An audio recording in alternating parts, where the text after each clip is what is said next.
अली का ठीक चल रहा था, उसको कर दे। Yes sir, I will send him. Thank you sir. Okay sir.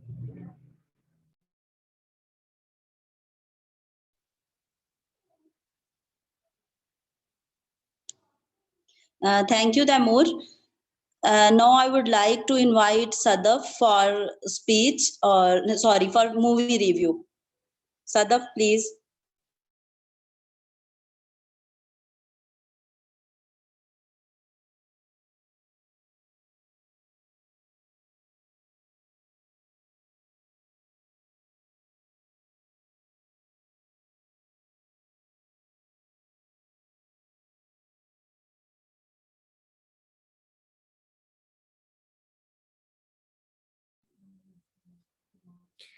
Assalamu alaikum everyone.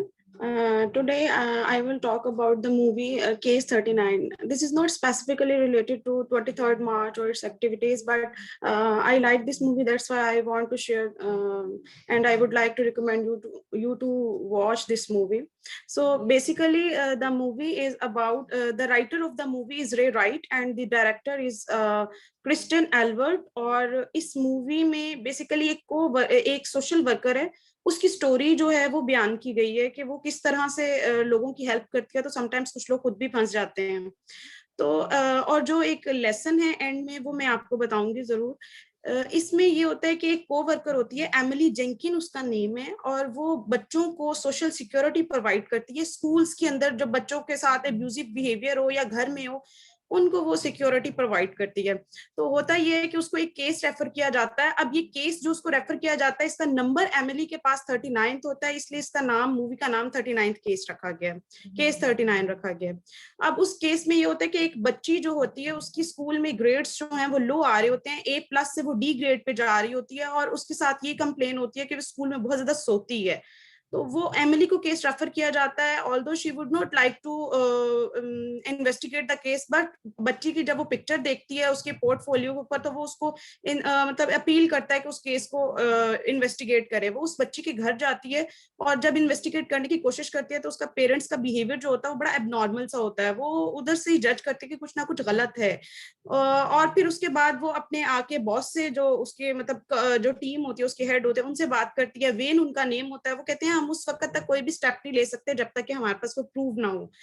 अब वो अपनी ही टीम के एक मेंबर जो डिटेक्टिव होता है, जो बच्चों के इसी तरह के केसेस को डिटेक्ट कर रहे होते हैं, उनके पास जाती है। माइक बैरो नाम है उनका। वो उनके पास जाती है, उनको कहती है, वो कहते हैं कि जब तक जैसे बॉस ने कहा वैसे ही होगा, और जब तक कोई भी प्रूफ नहीं होगा हम उसको इन्वेस्टिगेट नहीं कर सकते, कोई भी स्टेप नहीं ले सकते। तो अगर आप प्रूफ प्रोवाइड करती हैं तो मैं फौरी तौर पर उसके अगेंस्ट कोई ना कोई स्टेप लूंगा। अब वो खातून एमिली जो है वो उसकी बच्चे की जो पेरेंट्स होते हैं उनको स्कूल में कॉल करती है। जब वो स्कूल में आते हैं बच्ची के पेरेंट्स और बच्ची, तो बच्ची अपने पेरेंट्स से छुप के एमिली के कहती है कि माय पेरेंट्स हेट्स मी, कि मेरे माँ बाप जो है वो मुझसे नफरत करते हैं। और यही बात जब एमिली बोर्ड के सामने करती है तो बच्ची वो अपनी बात से फिर जाती है। वो कहती है नहीं, मैंने तो ऐसा कुछ भी नहीं कहा। वहां से एमिली को होता है कि कुछ ना कुछ गड़बड़ है। वो उस बच्ची को अपना फोन नंबर देती है, उसको कहती है जब भी कभी तुम मुश्किल में हो तो मुझसे कांटेक्ट करना, मैं तुम्हें हेल्प आउट करूंगी। ये होता है। और अब उसी नाइट पे, जिस डे पे उसने उसको फोन नंबर दिया होता है, उसी रात को एमिली को हाफ नाइट पे कॉल आती है। मिडनाइट पे जब उसे कॉल आती है तो वो उसी बच्ची की कॉल होती है, और वो उसको रोक के कह रही होती है कि मेरे पेरेंट्स मुझे मार रहे हैं, तो आप आ जाएं और मुझे बचा लें। वो अपने जो डिटेक्टिव, उसका जो कंपेनियन होता है माइक बैरो, उसको कहती है कि आओ, उसको कॉल करती है, और उसको लेके जब बच्ची के घर पहुंचती है तो पता चलता है कि उसके पेरेंट्स उस बच्ची को ओवन में, जो घर में किचन में ओवन होता है, उसमें डाल के तो वो मारने की कोशिश करते हैं। तो एमिली पहुंच जाती है टाइम पे, तो वो बच्ची बच जाती है, अदरवाइज उसको मार देते। पेरेंट्स को मेंटल असाइलम पहुंचा दिया जाता है, मेंटल पेशेंट्स के हॉस्पिटल असाइलम में पहुंचा दिया जाता है। बच्ची को चाइल्ड ब्यूरो जो है उसकी कस्टडी में दे दिया जाता है। अब बच्ची स्कूल भी जाती है, एमिली उसको कंटिन्यूसली इन्वेस्टिगेट कर रही है। जब बच्ची स्कूल जाती है तो वो एमिली को कहती है कि मुझे चिल्ड्रन होम में नहीं रहना, मुझे आपके साथ रहना है। तो उसको वो जो सोशल वर्कर होती है उसको कहती है कि मेरे साथ रहना पॉसिबल नहीं है। तो वो, मैं आपके लिए कोई भी फोस्टर फैमिली जो है वो सर्च आउट कर रही हूँ, जैसे ही आपको फैमिली हमें मिलती है तो हम आपको रेफर कर देंगे उधर। तो बच्ची उसको कहती है कि मैं आपकी एज ए डॉटर रहना चाहती हूँ। एमिली बोर्ड मतलब उसको she took pity on her, और वो उसको बोर्ड के सामने अपील करती है कि मैं इस बच्ची को अडॉप्ट करना चाह रही हूँ, उस वक्त तक जब तक कि कोई सूटेबल फैमिली नहीं मिलती। बोर्ड उसको अलाउ कर देता है, वो अपनी बच्ची उस बच्ची को लेके घर आ जाती है। बच्ची के पेरेंट्स असाइलम में है, बच्ची एमिली के साथ आ गई है। अब होता ये है कि बच्ची जो है वो एमिली के घर में उसकी पिक्चर्स और उसकी जो पर्सनल चीजें होती हैं उनको सर्च आउट करना शुरू कर देती है एमिली को बताए बगैर, और उसकी फैमिली की पिक्चर्स जिसके साथ उसके इमोशंस रिलेटेड होते हैं वो उनको ढूंढती है। उसको जो एमिली होती है, बच्ची का नाम लिलिथ है, और लिलिथ उसका निकनेम जो है वो लिली है। अब जो लिली है वो सर्च आउट करती है पिक्चर्स वगैरह को, और एमिली को पता चलता है तो उसको ये चीज बुरा लगती है कि ये क्यों मेरी पर्सनल्स के अंदर मतलब इन्वेस्टिगेट कर रही है। वो उसे बच्चा समझ के इग्नोर करती है। नेक्स्ट ये होता है कि एक बच्चा जो जिसको एमिली पहले इन्वेस्टिगेट कर रही थी उसकी डेथ, वो एक क्राइम करता है और वो अपने पेरेंट्स का मर्डर कर देता है, और वो मर्डर में दोनों पेरेंट्स को छुरी या खंजर जो होता है उससे मारता है। और इन्वेस्टिगेशन टीम को ये पता चलता है कि उस बच्चे ने मर्डर करने से पहले एमिली के घर से कॉल रिसीव की थी। एमिली तो बहुत, जब एमिली को इन्वेस्टिगेशन में शामिल किया जाता है वो बहुत परेशान होती है। वो कहती है मैंने तो नहीं की, लेकिन बाद में उसको पता चलता है कि जो लिली थी बच्ची, उसने उसको कॉल की थी बच्चे को, और उसके बाद उसने क्राइम जो था उसको कमिट किया। वो बहुत परेशान होती है, वो उस बच्ची को लेके अपने एक दोस्त डॉगलस, जिसको डॉग वो नेम से पुकारती है, उसके पास जाती है और उसको कहती है कि इस बच्चे की थोड़ा सा साइकोलॉजिकल एनालिसिस करो कि ये क्या है। वो डॉगलस जो होता है वो उस बच्ची का जब साइकोलॉजिकल एनालिसिस करता है तो वो खुद खौफजदा हो जाता है, बिकॉज बच्ची उससे क्वेश्चन करती है कि आपको किस चीज से डर लगता है, तो वो उसको कहता है कि मुझे एक वेस्प से डर लगता है। तो बच्ची उससे वो बच्ची से पूछता है कि आपको किससे डर लगता है, तो वो कहती है कि मुझे खुद अपने आप से डर लगता है, मुझे किसी चीज से डर नहीं लगता।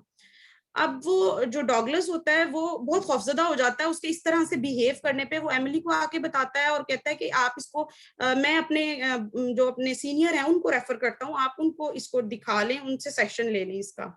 एमिली उस बच्ची को लेके घर आती है और रात को पता चलता है कि जो डॉग होता है जिसके पास वो साइकेट्रिस्ट होता है उसके पास लेके गई होती है, उसकी डेथ हो जाती है। और डेथ ऐसे होती है कि उसको कॉल रिसीव होती है और कॉल से जो वैस्प होते हैं जिसके बारे में उसने कहा था कि उसको वो डर लगता होता है, वो कॉल में से, फोन में से निकल रहे होते हैं और उसकी पूरी बॉडी जो है उस हिस्टेरिकल हो जाता है। उसको व्यू ऐसा आता है कि जैसे वो वैस्प ही वैस्प है। अब जब उसकी डेथ होती है, अब एमिली जब पूरा इन्वेस्टिगेशन करती है तो वो उसके पेरेंट्स के पास जाती है असाइलम में। तो पेरेंट्स कहते हैं कि ये बच्ची दरअसल एक डेमन है, ये पैदाइशी तौर पर इस पे कोई पोजेशन या कोई ऑब्सेस नहीं है, ये बेसिकली खुद एक डेमन है, इसके अंदर डेविल की क्वालिटीज हैं और ये लिलिथ की क्वालिटीज हैं कि ये दूसरों के गुड इमोशंस जो हैं उनके ऊपर फीड अपॉन करती है, और जब तक इसको गुड इमोशंस मिलते रहते हैं ये चलती रहती है, और ये उस वक्त तक गुड बिहेव करती है जब तक आप इसकी सारी बात माने। जब आप इसकी सारी बात नहीं मानेंगे तो ये कोई भी बात आप डिनाई करें तो ये इसके जो डेमनिक क्वालिटी होती है वो अपीयर होना शुरू हो जाती है।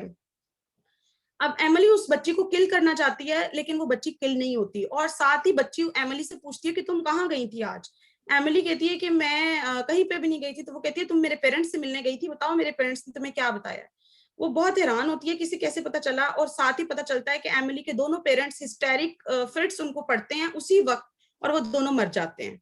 अब एमिली जो है वो बहुत परेशान होती है कि इससे मैं कैसे निजात हासिल करूं। उस बच्ची को नींद नहीं आती और वो बच्ची जो है वो नींद की वजह से मींस के जो नींद है सोना नहीं चाहती, बिकॉज उसकी वीकनेस ये है कि अगर वो सो जाएगी तो तब उसको सोए भी हालत में मारा जा सकता है। एमिली उसको एक कैमोमील जो है वो सिडेटिव होता है उसके अंदर, वो उसको पीने के लिए देती है, और जब वो पीने के लिए देती है तो वो बच्ची सो जाती है। एमिली अपने पूरे घर को आग लगाती है और जब वो बाहर निकलती है तो पता चलता है कि बच्ची बच गई है और वो उसके साथ बाहर ही खड़ी होती है।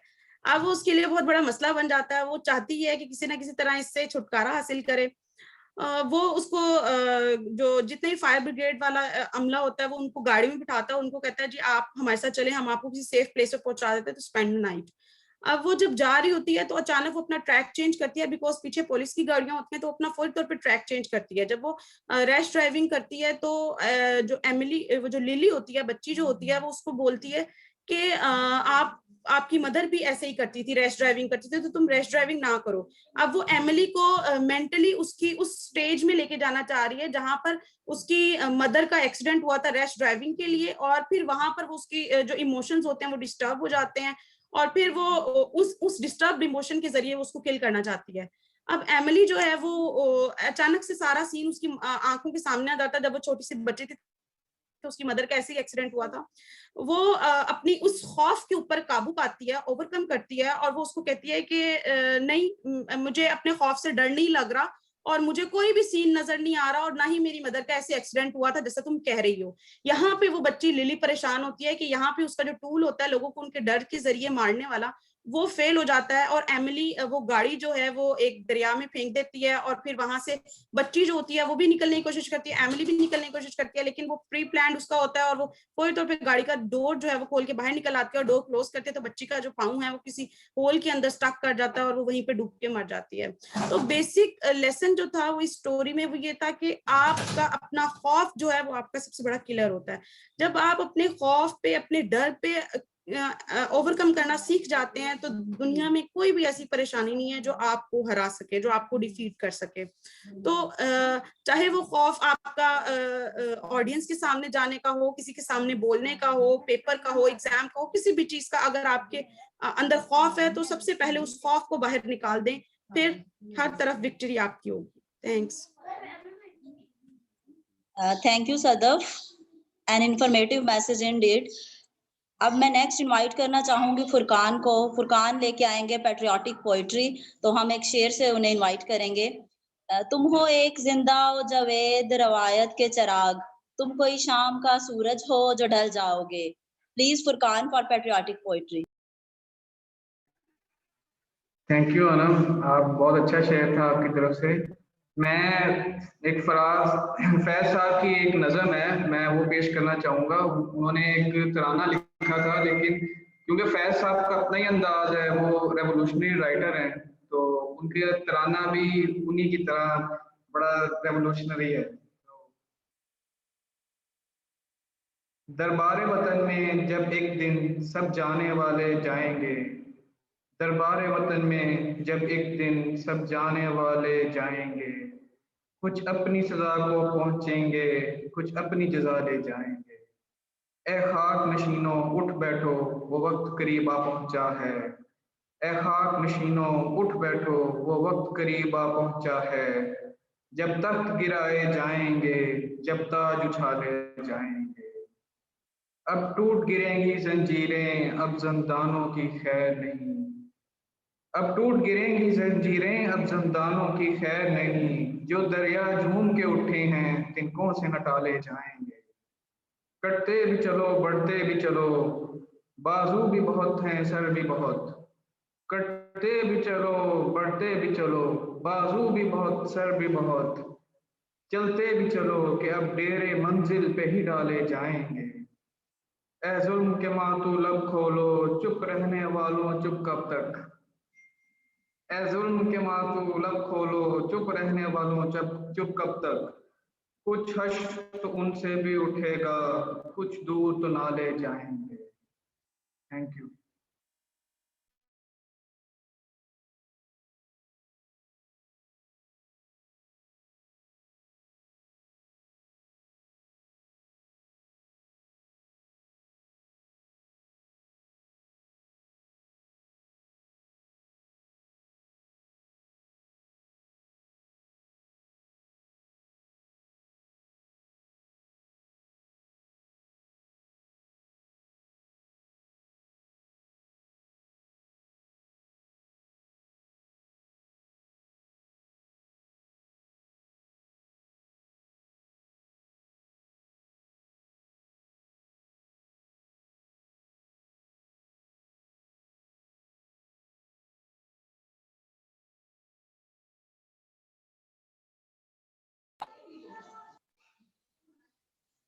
Sorry for convenience, I was mute. अब नेक्स्ट मैं साहिल रसूल को इनवाइट करूंगी, वो हमें पाकिस्तान हिस्ट्री के बारे में कुछ बताएंगे।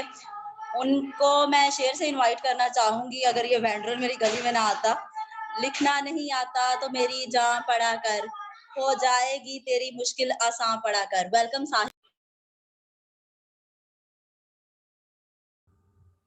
जी अस्सलाम वालेकुम जी, thank you so much Anam Sagir, आपका और आपकी टीम का कि आपने 23 मार्च के हवाले से ये दिन मुख्तस किया। तो इस दिन के हवाले से कुछ बातें मैं आपसे शेयर करूंगा।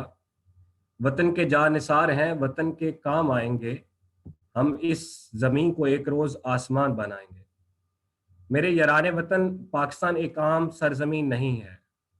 पाकिस्तान अल्लाह ताला का करम है, पाकिस्तान हमारी पहचान है, पाकिस्तान हमारी धरती माता है, पाकिस्तान नबी पाक सल्लल्लाहु अलैहि वसल्लम से इश्क करने वालों का देश है, पाकिस्तान अल्लाह ताला की वहदानियत पर यकीन रखने वालों का देश है। पाकिस्तान ऐसा मुल्क है कि जिसके बारे में वासफ अली वासफ ने कहा कि पाकिस्तान अल्लाह ताला का नूर है जो हमेशा कायम रहेगा। पाकिस्तान वो सरजमीन है जिसके बारे में नबी पाक सल्लल्लाहु अलैहि वसल्लम ने कहा कि ये वो खित्ता है, ये वो सरजमीन है जिससे मुझे ठंडी हवाएं आती हैं। पाकिस्तान वो सरजमीन है कि आप देखते हैं कि एटमी कुव्वत का नाम है। अगर हम ह्यूमन रिसोर्स की बात करें, अगर हम गंदम चावल की बात करें तो पाकिस्तान का 8वां नंबर है। अगर सस्ते और लजीज फलों की बात करें तो पाकिस्तान का 4था नंबर है। और अगर चैरिटी की बात करें, हमदर्दी की बात करें तो पाकिस्तान का दुनिया की 3 जो बड़ी अक़वाम में से एक नंबर है। पाकिस्तान वो मुल्क है कि जिसके बारे में अशफाक अहमद ने कहा कि पाकिस्तान का वजूद में आना एक बहुत बड़ा मौजज़ा था। इतना बड़ा मौजज़ा कि जितना कौमे समूद के लिए ऊँटनी का पैदा होना था।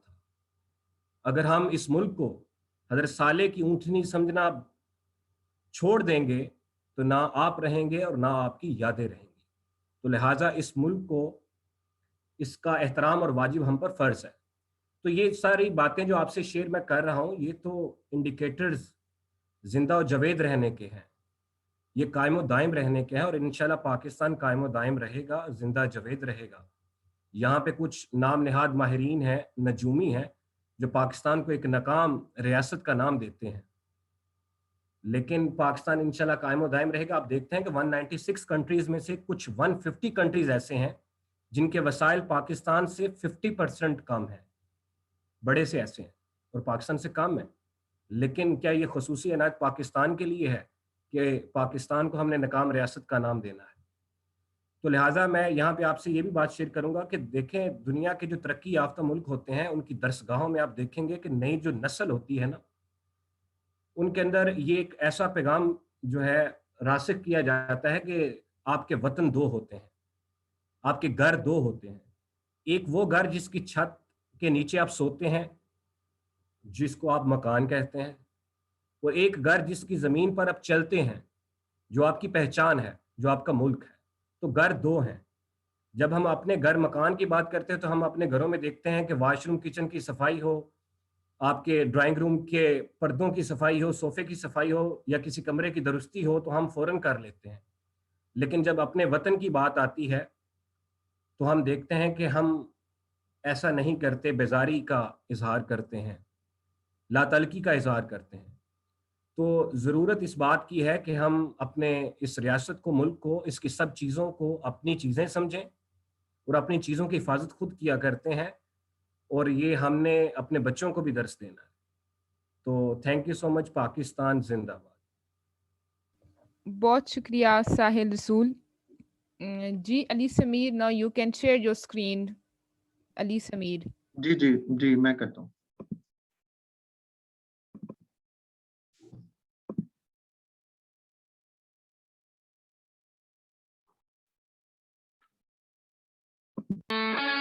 आप देखें, आ रही है? जी अली, Screen share स्क्रीन हुई? भी आ रही है और ऑडियो भी आ रही है, आप इसको कंटिन्यू करें।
जी कंट्रीब्यूशन था तैमूर उस्मान की तरफ से। Thank you so much. Thank you, Taimur Usman और अली समीर.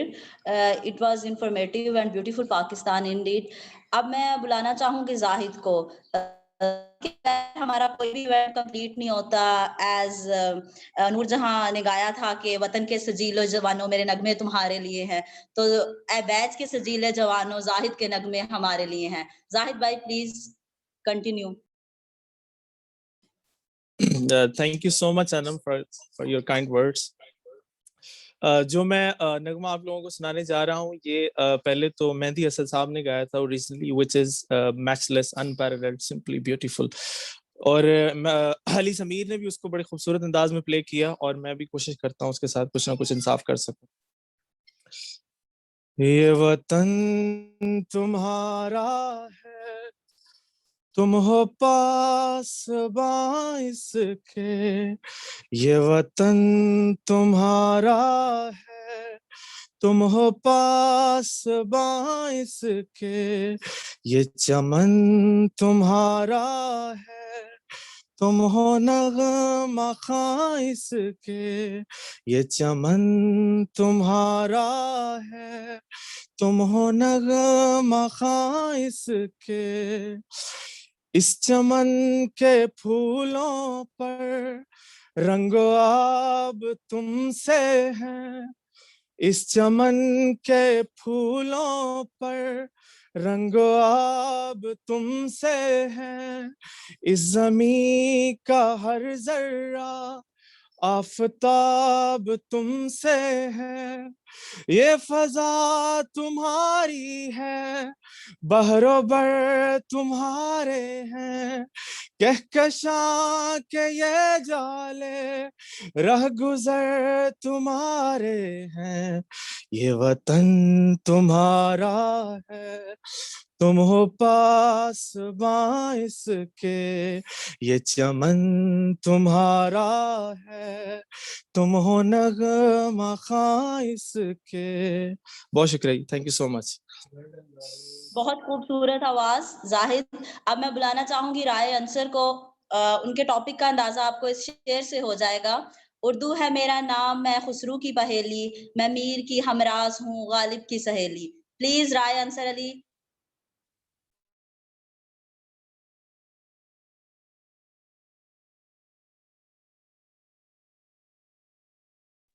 राय Ansar Ali, are you with us? जी thank you madam. Thank you madam Anam. First of all मैं आपको और आपकी पूरी टीम को थैंक यू अदा करना चाहता हूँ, क्योंकि आपने बहुत अच्छा जो है इवेंट ऑर्गेनाइज किया है. तो आज का जो मेरा टॉपिक है वो है उर्दू बहसीयत कौमी ज़ुबान. आवाज मेरी आ रही है मैडम? बिल्कुल, you are Audible.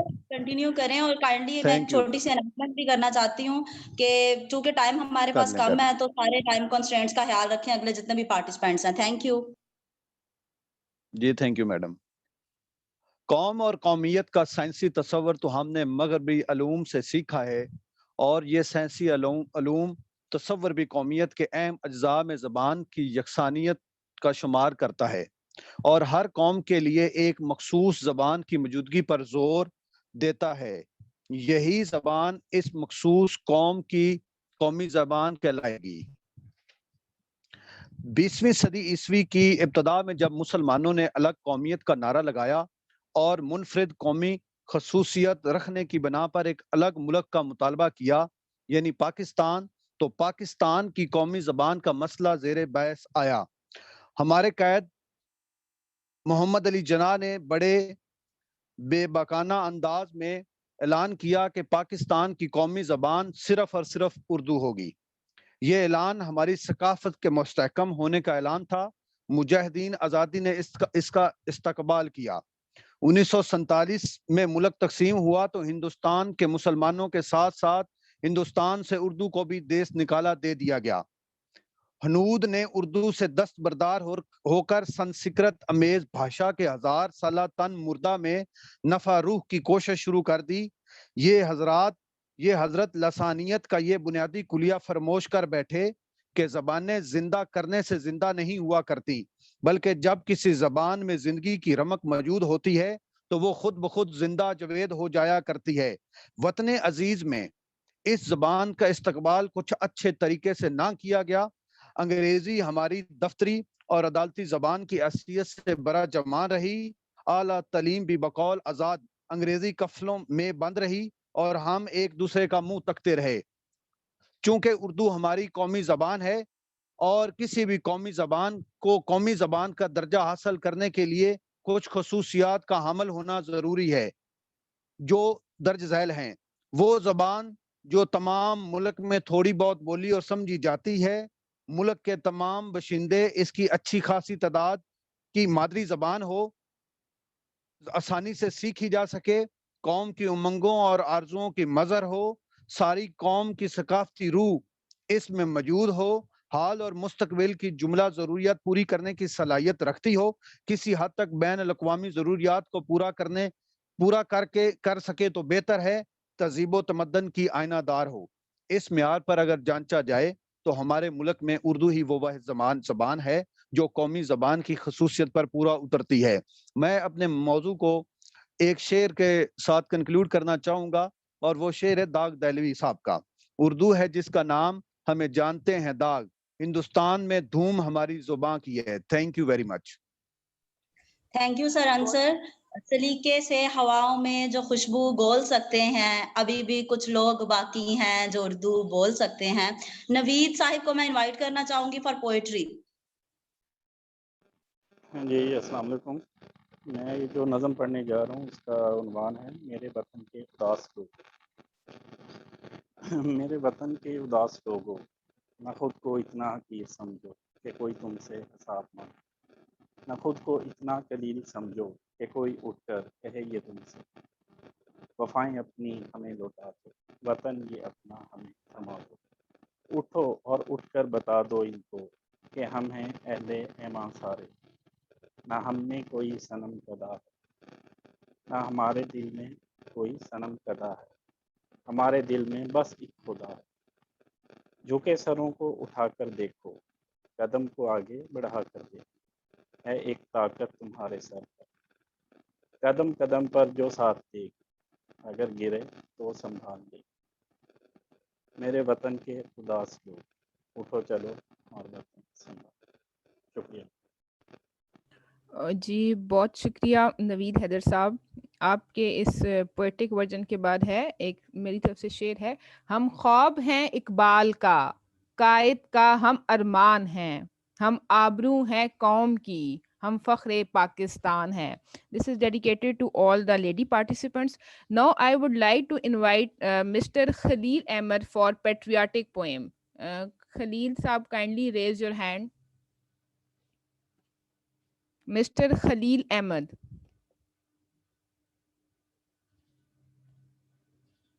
I guess he is not available. Our next participant is Mr. Haroon Shiraz. Haroon, kindly raise your hand.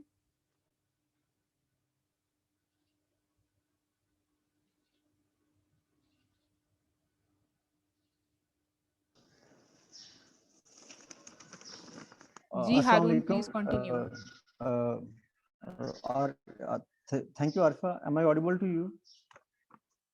Ji Haroon, you are audible. Please continue. Okay, thank you. Thank you again.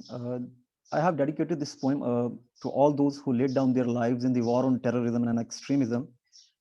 Words, swords, sword of words, and crosswords. This land is unique in its each and every aspect. Somewhere shines the petals of flowers, and somewhere smacks the arsenal of powers that be. Someone relishing the joy of comedies, someone mourning over dilemma and tragedies, scratching the threads of brain up to the extreme of strength and excellence. The highs and the lows, the yeses and nos, the friends and foes, the dirge and shoal, somber expressions, bankrupt systems, the flick of hope, and then comes the crack of the dawn.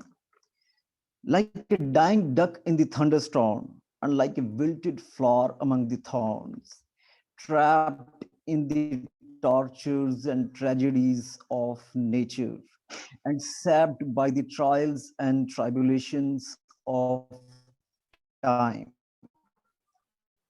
They rose like a bang and survived the death's icy hands. Trails of terror and the scorn. The night is dark and terrible, and the hope is bleak and minimal. Oh, the forces of aggression, your defeat is certain. One day we shall ring up this curtain. At the end of the day, the victors shall be we, the victims will be you. Commanded shall be we, condemned will be you. Blessed shall be we, and cursed will be you. Thank you very much. Very beautiful verses by Mr. Haroon Shiraz. Thank you very much. Our next participant is Miss Iram Yusuf. Miss Iram Yusuf for short speech. Iram, are you there? Then raise your hand, please. And kindly, our participant, please take care of your time allocated to you people.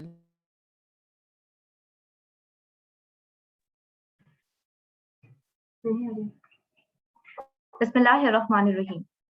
Once Qaid was asked by someone, when did Pakistan come into being? He replied, Pakistan was born the day when first Hindu became Muslim. Ladies and gentlemen, Assalamu alaikum.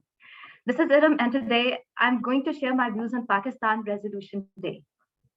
We, the people of Pakistan, celebrate 23rd of March every year with great spirit and enthusiasm to commemorate the most remarkable achievement of subcontinent Muslims who passed their historic Pakistan Resolution under the kind leadership of Quaid-e-Azam Muhammad Ali Jinnah on 23rd March 1940 in Lahore. Tracing back towards the annals of history, we see before this resolution, Muslims of subcontinents were in deep shambles. Even they were not allowed to worship, they were not given such sort of freedom. That dictates a very sorry state of affairs. However, the efforts made by our leaders, Muhammad Ali Jinnah, Allama Iqbal, Sir Syed Ahmad Khan, and many others, they made sure that the sacrifices of Muslims shouldn't go in vain. Therefore, they strived and decided to provide a separate independent homeland for Muslims, which came into being on 14th August 1947. So these national days carry utmost significance, and these days urge everyone to play the part in the progression of this sacred mother homeland, for which hundreds and millions of lives were sacrificed. We shouldn't forget that Pakistan is a priceless gift as a reward of these sacrifices of our forefathers, providing us a platform not only to enjoy our freedom, but to practice our religious activities as well. It is the time to be united and make collective efforts to achieve our goal as a nation. I will conclude my short speech on these poetic verses. मेरी माओ ने आंखों के उजाले दे दिए जिसको, मेरी बहनों ने अफशां के सितारे दे दिए जिसको, जिसे बख्शा है जख्मों ने लिबासे मुश्क बू अपना, शहीदों ने निछावर कर दिया जिस पर लहू अपना। रफीका ने जहां में जिस तरह ईमान जिंदा है, वो पाकिस्तान जिंदा था, वो पाकिस्तान जिंदा है, और वो पाकिस्तान हमेशा जिंदा रहेगा। Thank you so much. बहुत शुक्रिया इरम यूसुफ। हम अपने इस सेशन को आज नेशनल एंथम के साथ कंक्लूड करेंगे। वक्त की कमी के बायस हम बहुत से लोगों की परफॉर्मेंस इसमें शामिल नहीं कर सके, उसके लिए हम उनसे इंतहाई माजरत ख्वाह हैं। जब दोबारा कोई एक्टिविटी ऑर्गेनाइज की जाएगी तो उन तमाम पार्टिसिपेंट्स को प्रायोरिटी बेसिस पे मौका दिया जाएगा। मैं आज की इस एक्टिविटी को इस इन अशार पे कंक्लूड करना चाहूँगी। वतन की रखवाली हम करेंगे, कसम है अर्ज़े वतन की, यही अकीदा यही लगन है जो हमको जीना सिखा गया। बहुत शुक्रिया। Now over to you, Dr. Tamseer. Please share national anthem. It is requested to all participants, please stand if you can. Please बताइएगा आवाज आ रही है या नहीं? जी तमसीर, वीडियो आ रही है, अभी आवाज स्टार्ट नहीं हुई। No voice. जी आवाज नहीं आ रही। अब देखिए। No, it's fine. तमसील बैक से चलाइए दोबारा से पीछे से।